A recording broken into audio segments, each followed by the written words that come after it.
let's see. It's afternoon. Good afternoon, everybody. I'm in West Virginia, 81 South. The sun is right up there, in case you can't tell. I just had my first opportunity to really listen to Charlie Kirk. And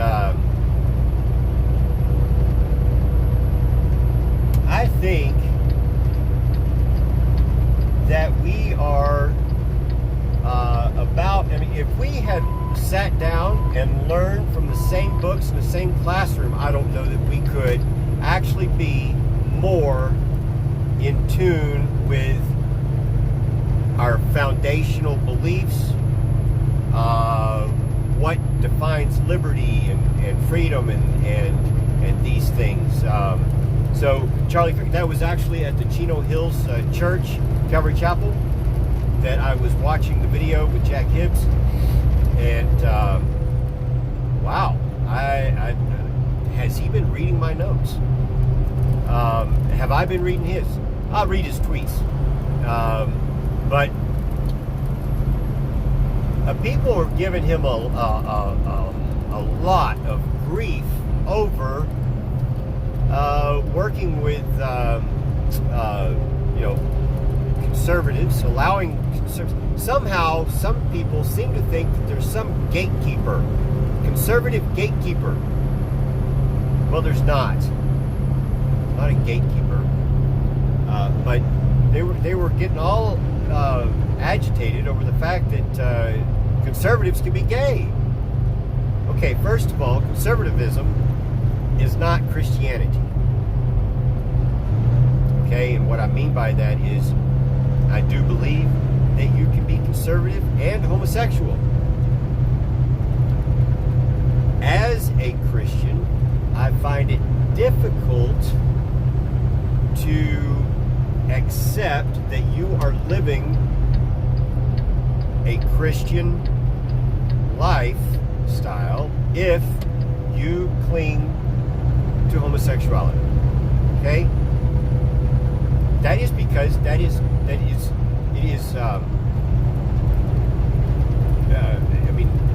it's one of the abominations that specifically God addresses. Now, don't get me wrong, all sin is abominable in the eyes of God, because He is perfect. He is without sin. He cannot abide with sin. Excuse me, I got the hiccups. So it's different. Turning Point USA is a secular organization. It is not a religious organization. It is secular. Nobody has any faith doctrine that they have to abide by to be a part of Turning Point USA. So we need to get over that.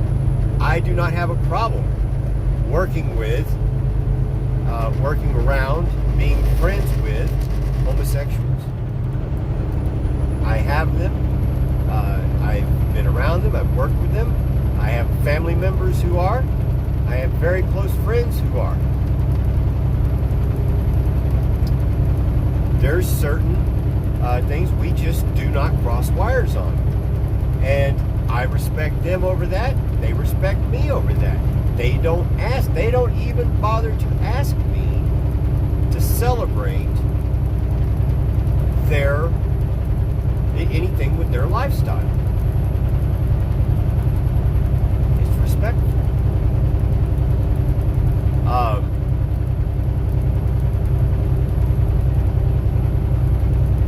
I do not expect anyone to ever celebrate with me on my lifestyle. So, anyway, Charlie Kirk, we probably learned, we've come based on what he was talking about. You can go look for it on YouTube. It's called Happening Now. It's got Charlie Kirk and Jack Hibbs. Real life radio with Jack Hibbs. Real life with Jack Hibbs. Go look for that on YouTube and you'll find it. Or Google Happening Now Charlie Kirk. You'll find it. Anyway, I think that this is the wonders of how God works. He can have two people, two different sides of the country, two different times, start learning these fundamental things, these foundational blocks of information. He can feed that to us in very, very different ways. I'm 51, probably in 25 years or so, Charlie Sr. 18, just about 25 years, Charlie Sr.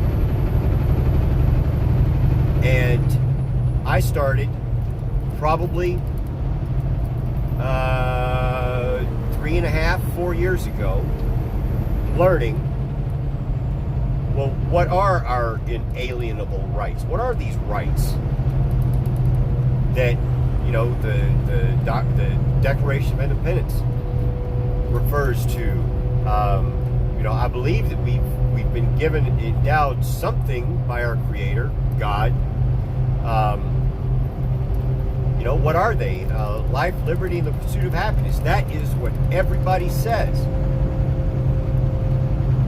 But there's more to it than that. Where life, liberty, and the pursuit of happiness are actually the result of individuals being able to live with this self-authority, okay, this authority over themselves, to be able to live out their rights, okay, being able to make these choices on their own, being able to achieve without interference of the government, and do great things. Think about it. Our society actually did more to grow when there was a lot less government intervention. And when has the government actually ever done anything right? At a efficiently, with a reasonable cost. Welfare, and again, this is another thing that Charlie and I seem to, coming from two different backgrounds and two different paths to arrive at this, we have come together with the same mentality of whose job is it to be charitable? Number one, first and foremost, is the church. The church abdicated its position on charity a long time ago. It gave it up. Why? Because the government stepped in. We can do this better. Well, let me tell you what better is. Better is you give the government, for every dollar of tax dollar you give into the welfare kitty, 20 cents of every tax dollar actually makes it to the people who need it. The rest of it goes up in some kind of administrative smoke jar, and nobody ever sees any of it. It's administration, administration, administration, administration. We have so many administrators. What, do our administrators outnumber the people who actually need the money?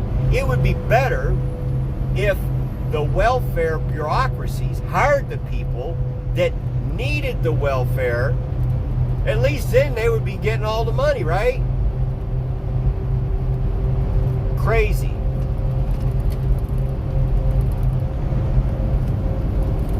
Look, if I were the governor of Texas, Governor Abbott, I love you. I think you're doing a great job. But let me tell you, if I were governor of Texas, I would tell the federal government, you know what? Here's a deal for you. We're not going to hand in any more of that money to y'all.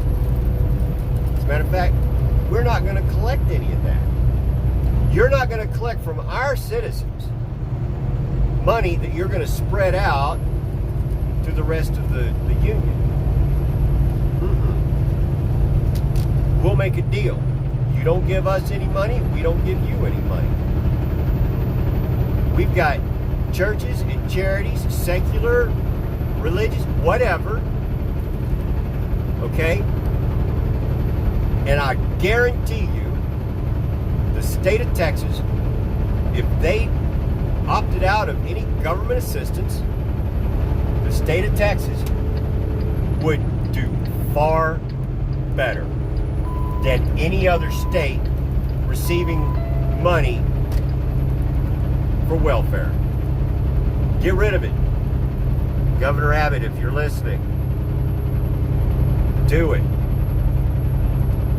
Do that.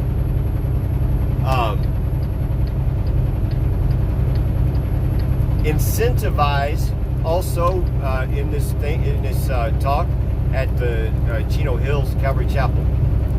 Charlie was talking about the teacher unions. Any public union, especially teachers. Shame on you, not the teachers, the union leaders, the ones that are telling people how to vote, coercing them to vote a certain way. You're interfering. You are being obstructive.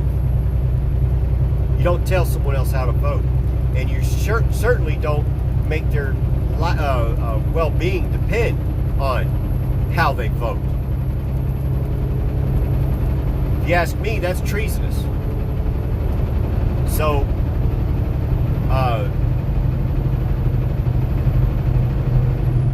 if I were governor, Abbott, if I were governor,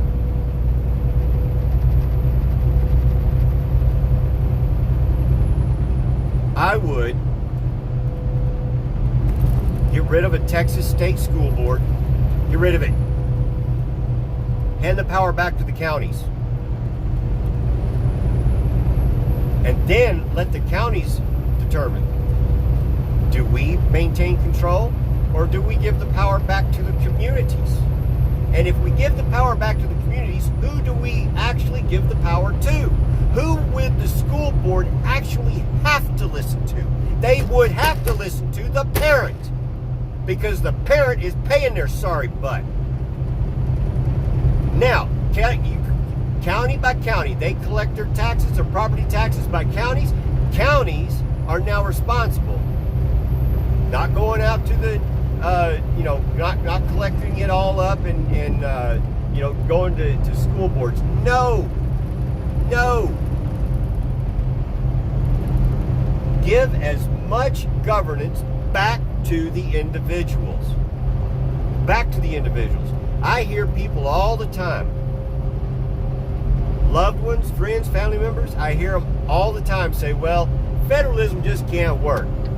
It can't work because this and that and the other. Well, you know what? I think for a minute period of time, we might have had some federalism going on. But some big head bureaucrat got into Washington, D.C. and higher places, elected positions, and they had a nexus of power, and power attracts power. Okay, it tends to collect more to itself. That's what government is. That's the nature of government, is to centralize all the tentacles of power. Centralize, okay, like an octopus or squid. These would be radical things that would seal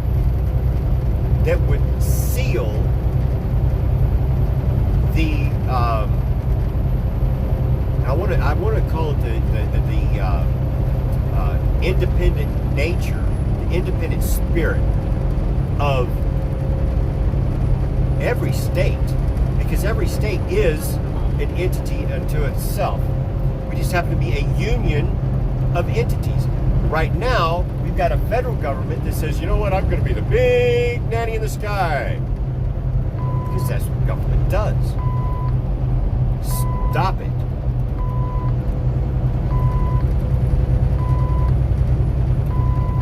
The progressive leftist says, I don't have what that person over there has or that person over there has.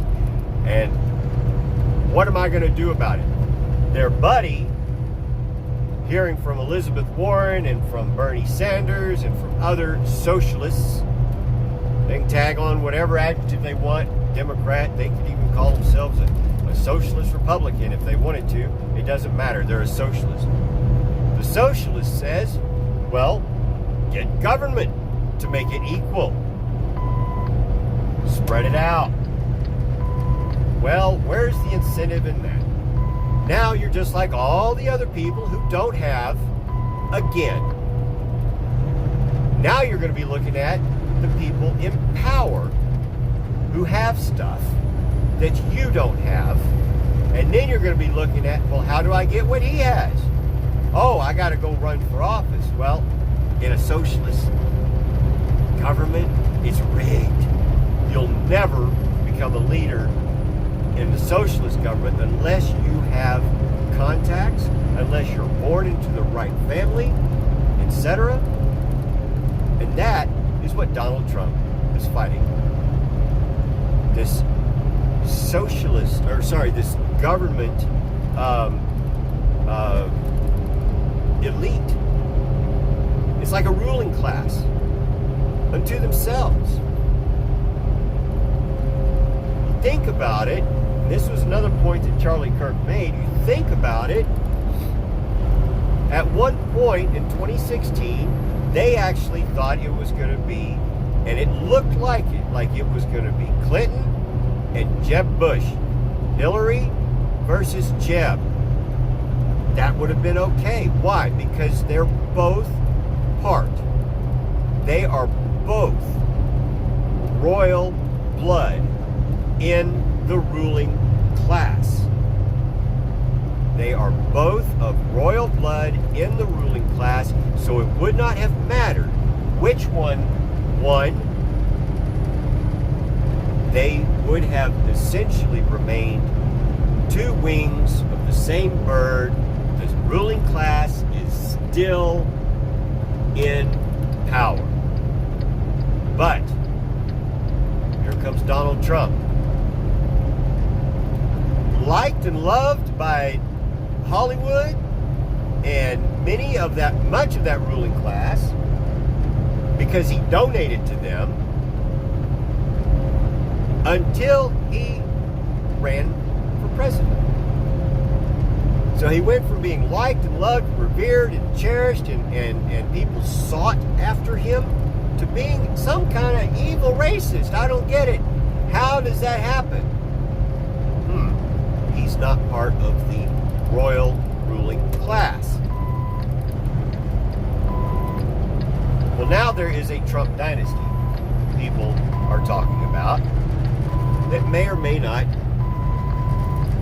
come to be. Doesn't really matter to me at this point. It's way too early still to tell.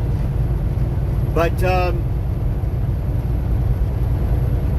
yeah, so that's why they hate him, and that's why the Democrats still insist on trying to get rid of him. The Republicans, on the other hand, are like, you know what? He's sticking it to him. Maybe I don't like his tweeting. Maybe I think he is a crass, egotistical bastard. Okay, whatever your bent is towards Donald Trump, it doesn't matter. Is America in a better position now than it was before the 2016 election, economically? So don't consider all this, fake racism, because you've yelled racism at so many different things. It's pretty much a powerless, meaningless word now. And you've made real racism,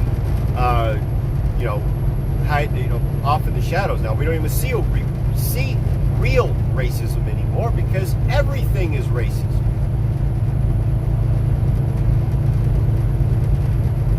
You've made everything bland. You've desensitized us to the real bad things that are out there. How do you know when you're having a good day? Because you've had bad days. You know you're having a bad day because you've had good days. You see, if every day was bad, you would never know if you were having a good day. You would just have a better bad day or a worse bad day. They're all bad days. Some of you, for think that living in America is bad, you must be having a bad day every day. And I really don't feel sorry for you.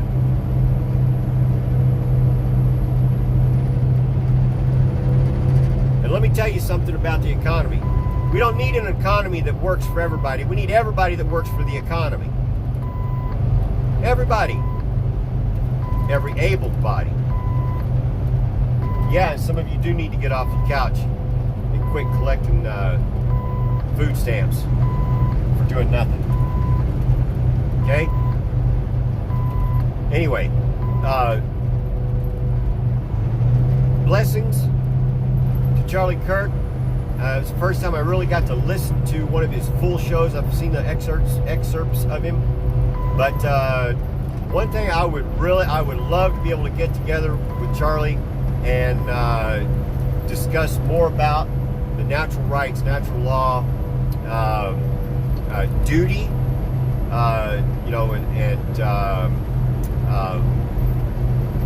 discrimination. How all these things actually work, and equality. How all these things are actually, if you start taking away one thing, then something else kind of grows out of it. Put too much of this other thing in, and something else is diminished, and this other thing grows out of it. It is. I want to say it's very organic, and it's that way on purpose. But you've got to understand what our natural rights are. Okay, what that means to us as individuals, what that means to us as a framework of equality, what that means to us as an internal form of governance, self-governance, and what it means to us when we are confronted with people calling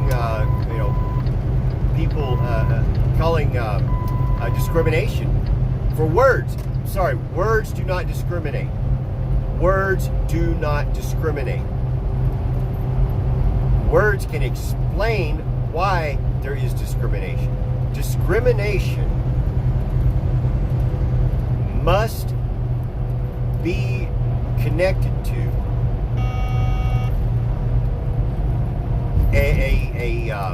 an inability, a prevention by an external force that that forces you to be able to not achieve a rational goal. Achieve a rational goal. I'll talk about rational goals and what that means and kind of linking those to our rights here in just a moment.